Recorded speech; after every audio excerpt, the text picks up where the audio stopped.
Lettre de Toussaint Louverture à Napoléon Bonaparte. Citoyen consul. Votre lettre m'a été transmise par le citoyen Leclerc, votre beau-frère, que vous avez nommé capitaine général de cette île, titre qui n'est point reconnu par la Constitution de Saint-Domingue. Le même messager a rendu 2 enfants innocents aux embrassements et à la tendresse de leur père. Mais quelque chers que me soient mes fils, je ne veux point avoir d'obligation à mes ennemis, et je les renvoie à leur geôlier. Les forces destinées à faire respecter la souveraineté du peuple français ont aussi effectué une descente, elles répandent partout le carnage et la dévastation. De quel droit veut-on exterminer, par le fer et par le feu, un peuple grossier, mais innocent? Nous avons osé former une constitution adaptée aux circonstances. Elle contient de bonnes choses, comme vous en convenez vous-même, mais il s'y trouve aussi, dites-vous, des articles contraires à la souveraineté du peuple français. En quoi consiste donc cette souveraineté? Quelle est son étendue? Doit-elle être sans mesure et sans limite? Saint-Domingue, cette colonie, qui fait partie intégrante de la République française, aspire, dit-on, à l'indépendance. Pourquoi non? Les États-Unis d'Amérique ont fait comme nous, et avec l'assistance du gouvernement français, ils ont réussi à consolider leur liberté. Mais, répondez-vous, il y a des défauts dans votre Constitution. Je le sais.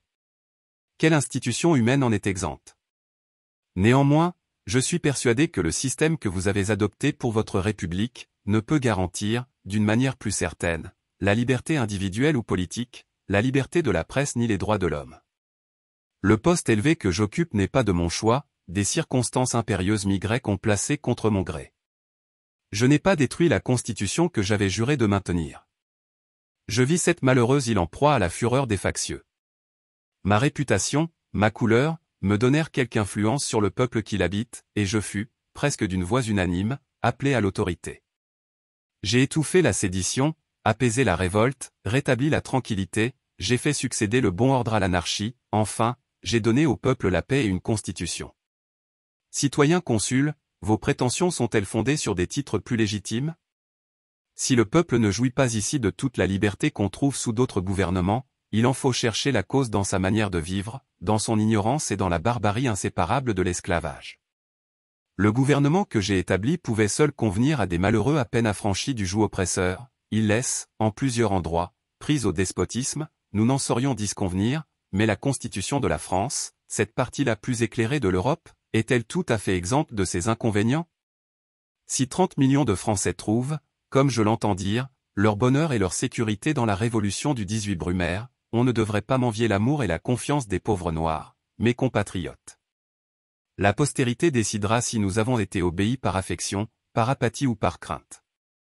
Vous offrez la liberté aux Noirs en disant que, partout où vous avez été, vous l'avez donnée à ceux qui ne l'avaient pas. Je n'ai qu'une connaissance imparfaite des événements qui ont eu lieu récemment en Europe, mais les rapports qui me sont parvenus ne s'accordent pas avec cette assertion. La liberté dont on peut jouir en France, en Belgique, en Suisse, ou dans les républiques bataves, liguriennes et cisalpines, ne satisferait jamais le peuple de Saint-Domingue. Nous sommes loin d'ambitionner une pareille indépendance. Vous me demandez si je désire de la considération, des honneurs, des richesses. Oui, sans doute, mais je ne veux point les tenir de vous. Ma considération dépend du respect de mes compatriotes, mes honneurs de leur attachement, ma fortune de leur fidélité. Me parle-t-on de mon agrandissement personnel dans l'espoir de m'engager à trahir la cause que j'ai embrassée? Vous devriez apprendre à juger des autres par vous-même. Si le monarque qui sait avoir des droits au trône sur lequel vous êtes assis, vous commandait d'en descendre, que répondriez-vous? La puissance que je possède est aussi légitimement acquise que la vôtre, et la voix unanime du peuple de Saint-Domingue peut seule me forcer à l'abandonner. Elle n'est point cimentée par le sang. Les hommes cruels, dont j'ai arrêté les persécutions ont reconnu ma clémence.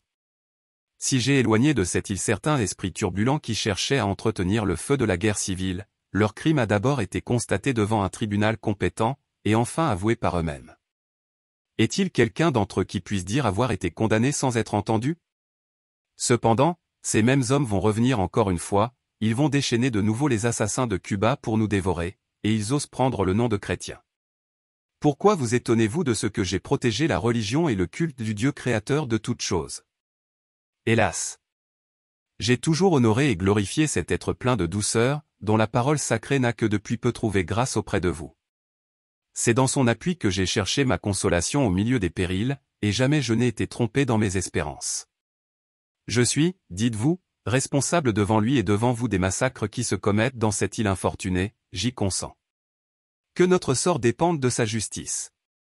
Qu'il décide entre moi et mes ennemis, entre ceux qui ont violé ses préceptes et abjuré son saint nom, et l'homme qui n'a jamais cessé de l'adorer. Signé, Toussaint Louverture, février 1802.